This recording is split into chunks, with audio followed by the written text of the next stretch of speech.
connivance with so many people. It's just also Sahara reporters. Not connivance, we collaborate. Well, collaboration, yes, collaboration with so many other people, not just Sahara reporters alone. Yeah. And yet we're looking for something you have done aside this.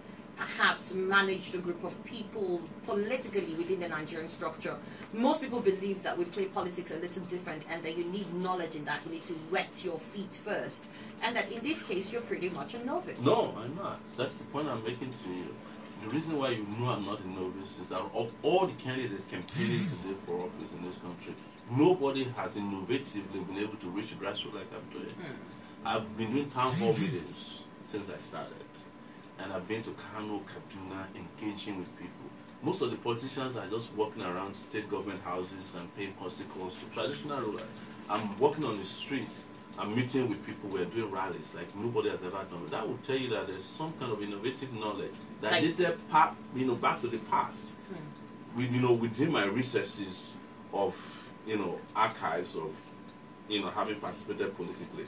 The conduct of this town hall meeting, the responses to questions, the policies that we are rolling out, and the way it is rolling in society will also tell you a different story. For example, when we say we want to increase workers' salary, Buhari and his people will run quickly and said they want to do so too. When we say we want to increase allowances of corpers to 50,000, they have now increased their own to 25,000, which means that as we are challenging them on policy, they are understanding that these guys are ahead of them. I'm ahead of them, and people who say that they have experience, I invite them to a debate.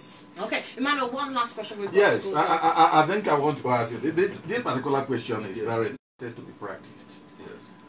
But the politics of Nigeria is something that is fully backed with money. Yes. I hope you know that money politics is entrenched here. Do you have such financial standing? Yes. The financial standing you're talking about is a type that failed in 2015.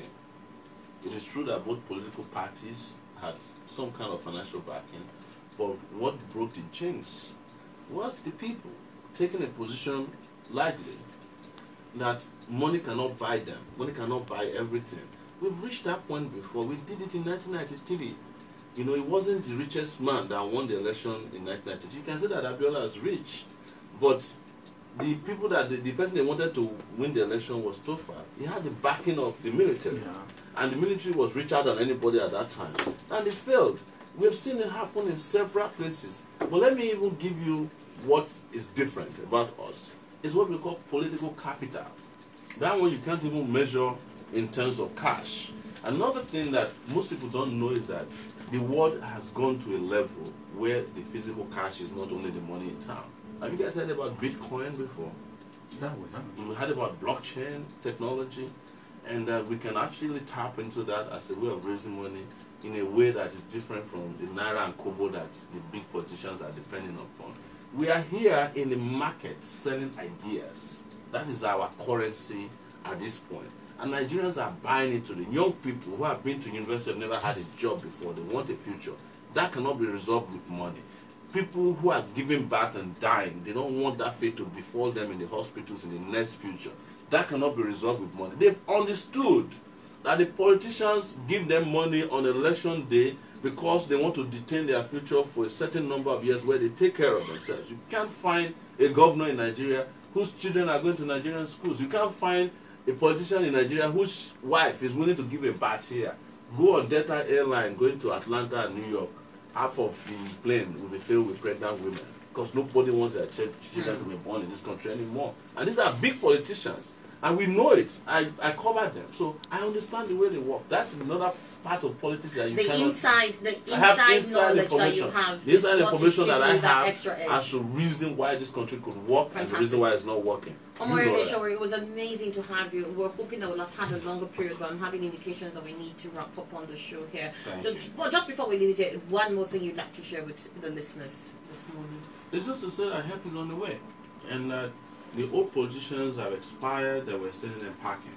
And we'll give this country a new lease of life. And you'll be proud to be a Nigerian if you do the right thing, which is overlook their money, their status, the size of their stomach and pockets, and vote for the guy who can represent and fight for you next year.